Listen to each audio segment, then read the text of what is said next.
여러분 안녕하세요. 블랙입니다. 작년에는 투자하기 매우 좋았었는데 올해는 투자 환경이 그렇게 녹록지만 않습니다. 특히 요즘 시장에 악재가 너무 많아요. 연준에서 테이퍼링을 한다면서 시장을 뒤흔든 게 엊그제 같은데 이제는 오미크론 코로나 변이 바이러스가 등장하면서 우리의 투자 자산들을 흔들어 놓고 있습니다. 또 며칠 전에는 찰리 멍거라는 분께서 지금의 버블이 2001년 IT 버블 때보다 더 심각한 상황이라는 발언을 하면서 시장에 큰 충격을 안겨줬습니다. 이번 영상에서는 최근에 나타나고 있는 악재들을 정리해드리고 이게 어느 정도 시장에 반영되어 있는지, 이것들을 어떻게 인식해야 하는지, 앞으로 어떤 것을 봐야 하는지 알아보는 시간을 갖겠습니다. 그 전에 제가 오늘 목 상태가 그렇게 좋지 않으니 평소와 목소리가 다른 점은 양해 부탁드리겠습니다. 영상 시작하기 전에 구독, 좋아요, 알림 설정까지 부탁드리겠습니다. 미국에서 오미크론 확진자가 증가되고 있습니다. 2일날 미국에서는 1호 오미크론 변이 확진자가 나온 데에 이어 뉴욕주에서 5명, 미네소타에서 1명, 모두 8명의 추가 환자가 잇따라 발생했다고 합니다. 그런데 이들의 특징이 있습니다. 이들은 모두 증상이 경미하다고 하네요. 어떤 남성은 증상을 겪고 있지 않고 어떤 여성은 부스터샷을 맞지 않았지만 경미한 증상만 겪고 있다고 합니다. 또 67세 여성은 두통, 기침 등 가벼운 증상만 겪고 있다고 합니다. 마지막으로 나머지 4명 역시 크게 아프지 않아서 집에서 회복 중이라고 했습니다.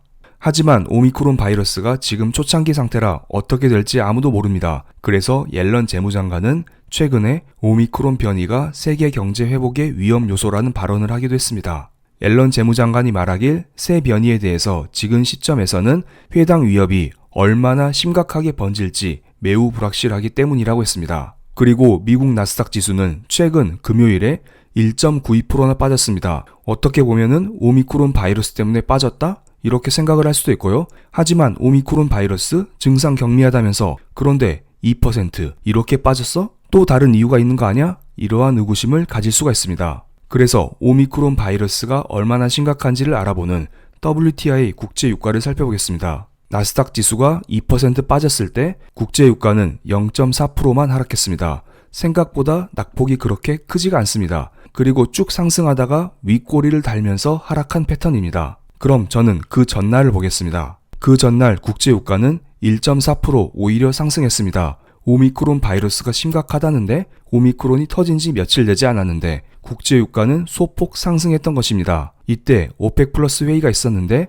이 회의에서 1월 달에는 하루 40만 배럴 증산을 유지한다고 발표를 했습니다. 오펙 회의에서 기존 전망 그대로 40만 배럴 증산을 결정했음에도 불구하고 국제 유가가 상승했다는 것입니다. 증산이라는 것은 원유의 공급 증가로서 국제 유가 하락 요인이죠. 그럼에도 불구하고 국제 유가가 상승했다? 그만큼 원유의 수요가 괜찮다. 오미크론 바이러스는 큰 악재가 아니다. 이것을 반영한 게 아닌가? 저는 이렇게 생각을 하고 있습니다.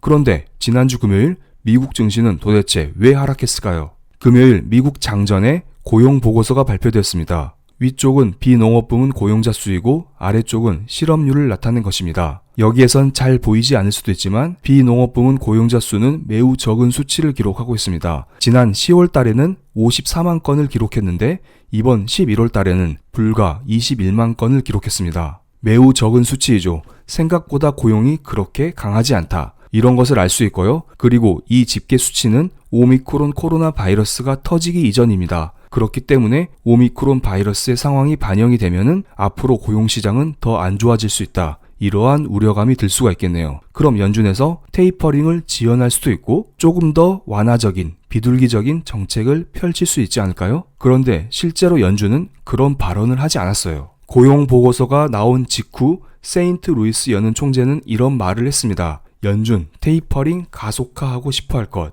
오잉? 이거 이상하지 않나요? 지금 고용 상황이 안 좋은데 연준에서는 테이퍼링을 더더욱 가속화한다. 이러한 매파적인 발언을 이어가고 있습니다. 그의 발언을 조금 더 들어보겠습니다. 실물 경제가 회복되지 않았다면 완화적인 통화 정책이 정당화될 수 있다. 그러나 실질 GDP가 이미 팬데믹 이전 최고치를 넘었고 더 높게 이동할 예정이라고 했습니다. 지금 경제 상황이 좋기 때문에 테이퍼링을 좀 더 가속화한다는 발언을 했습니다. 그런데 미국의 채권 시장은 그러한 상황을 반영하지 못하고 있습니다. 위쪽은 미국의 10년물 국채금리, 아래쪽은 미국의 2년물 국채금리입니다. 이것은 제가 여러 번 설명드린 내용이지만 그만큼 중요하기 때문에 다시 한번 설명을 드리겠습니다. 미국의 10년물 국채금리는 미국의 경제 상황을 반영한 것입니다. 10년물 국채금리가 상승하면 미국의 경제가 좋다. 10년물 국채가 하락하면 미국의 경제가 좋지 않다. 100% 이런 건 아니지만 대략적으로 이런 것을 반영합니다. 그리고 비교적 단기물인 미국의 2년물 국채금리는 연준의 금리 인상 가능성을 반영하고 있습니다. 부진한 고용 보고서가 공개되자 미국의 10년물 국채금리는 더욱더 떨어졌습니다. 장대 음봉을 기록하면서 1.356%까지 떨어졌네요. 지금 고용 상황이 좋지 않은데 연준에서는 지속적인 테이퍼링 발표를 하고 있습니다. 그렇기 때문에 앞으로 추가적인 경기 둔화가 우려된다. 이렇게 매파적으로 나오면 경제가 조금씩 꺾일 수 있다. 이러한 우려감을 시장에서는 반영하고 있다고 봅니다. 실제로 이번에 부진한 고용 보고서가 나왔음에도 불구하고 연준에서는 테이퍼링을 가속화하고 있습니다. 그래서 서울경제에서는 이러한 분석을 내놨습니다. 지금 비농업 부문 고용자 수는 그렇게 높진 않지만 경제활동 참가율이 61.8%까지 올랐다. 그리고 소수계의 실업률도 떨어졌다. 11월달 흑인 노동자의 실업률은 6.7%로 전달의 7.9%보다 크게 하락했다고 합니다. 이는 코로나 이전인 2020년 1월 수준과 비슷하다고 합니다. 실제로 파월 연준의장은 지금까지 인터뷰에서 흑인과 여성의 노동 상황을 크게 신경을 써왔습니다. 그런데 이번에 흑인과 여성의 실업률이 많이 떨어졌기 때문에 이것만 봐서는 노동 상황이 개선되고 있다. 이렇게 볼 수도 있다는 것입니다. 여기까진 그렇다 치겠습니다. 연준에서 조금 더 매파적으로 나왔다고 해서 지난주 금요일 나스닥 지수가 2%나 떨어졌다. 이건 조금 과한 감이 없지 않아 있습니다. 왜냐하면 테이퍼링 가속화는 연준에서 지속적으로 발언을 하고 있기 때문입니다. 같은 악재에 이렇게 추가적으로 2%나 빠진다. 약간은 의아할 수 있습니다. 이러한 상황 속에서 지난주 금요일 새로운 기사가 하나 나왔습니다. 버크셔 해서웨이의 찰리 먼거라는 분이 이런 말을 했습니다. 지금 마켓이 지나치게 고평가되어 있다. 현재의 환경은 1990년대 말 도산한 IT 닷컴 버블 때보다 훨씬 더 심각하다. 매우 미쳐있단 발언을 했습니다. 갑자기 옛날 생각나네요. 비교급 앞에 이분이 있으면 매우, 훨씬 이런 말이죠. 머치로도 바꿀 수 있습니다. 그럼 투자의 대가인 찰리 먼거께서 이런 말을 했으니까 이제 증시는 폭락하고 다시 코로나 이전으로 돌아가는 것일까요? 그런데 이걸 잘 생각해 보겠습니다. 기사에 나와 있듯이 찰리 먼거는 올해 97살입니다. 그만큼 연세가 많다는 것입니다. 또한 투자 성향은 매우 보수적입니다. 이것은 2020년 4월달 코로나 경제 위기를 극복하고 증시가 V자로 반등했었던 그때의 찰리 먼거 인터뷰를 따온 기사입니다. 그는 지금은 투자할 때가 아니라고 했습니다. 맨 마지막 문단을 볼게요. 우리는 항상 안전한 쪽에 있을 것이라면서 버핏은 회사를 안정적으로 유지하고 싶어 한다. 이는 공격적이거나 기회를 잡는 것을 하지 않겠다는 뜻은 아니다. 기본적으로 우리는 상당히 보수적이라고 평가했습니다. 그는 스스로 자기가 공격적이지 않다, 보수적이다 이런 말을 하고 있습니다. 그렇기 때문에 지금처럼 증시가 계속 올라가고 있는 상황에서는 지금이 IT 버블 때보다 더 심각하다 이런 말을 할 수밖에 없는 것입니다. 그런데 지금의 증시가 버블인 것은 맞긴 맞아요. 몇 주 전만 해도 자고 일어나면 미국 증시가 지수 기준으로 하루에 1% 이렇게 쑥쑥 올라가고 있었던 상황입니다. 코로나 때문에 경제가 좋지 않은데 주식은 계속 올라가고 있죠. 그렇다고 해서 지금이 IT 버블 때처럼 증시가 폭락을 해야만 하는 환경이다. 이런 것은 또 아닙니다. 이 차트를 보겠습니다.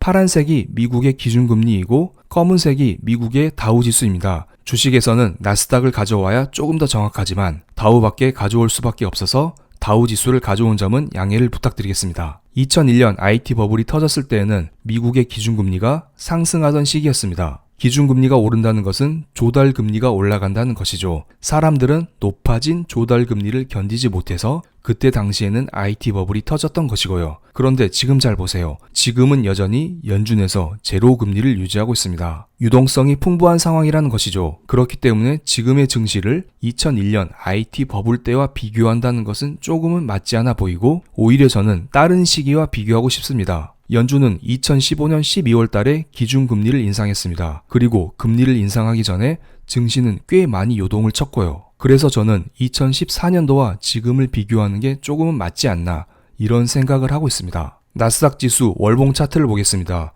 2014년도를 볼게요. 월봉 차트이기 때문에 2014년도에는 월봉이 12개 찍히는 게 맞죠. 12개 중에서 6개가 음봉이 나왔고 6개가 양봉이 나왔습니다. 2014년 추세를 보면 꾸준히 오르고 있지만 1년 중에 절반은 하락했었다. 이렇게 보시면 됩니다. 그만큼 테이퍼링, 금리 인상 이슈 때문에 시장이 크게 흔들거렸다. 우리는 이런 생각을 할 수 있겠죠. 그리고 2015년도를 보겠습니다. 2015년도는 증시가 꽤 많이 떨어졌습니다. 어떻게 보면 결과적으로 오른 게 없네요. 그리고 이때에도 월봉 12개 중에서 6개가 하락하는 음봉이 나왔고요. 이때에도 마찬가지였어요. 테이퍼링과 금리 인상을 앞두고 증시가 쉽게 오르지는 못했었던 상황입니다. 그래서 우리는 앞으로 IT 버블보다는 2014, 2015년 이때처럼 흘러갈 가능성이 저는 높다고 보고 있습니다. 변동성에 유의하면서 너무 큰 불안감은 가지지 말자, 이런 의견을 드리겠습니다. 그럼 오늘 영상 여기서 마치겠습니다. 감사합니다.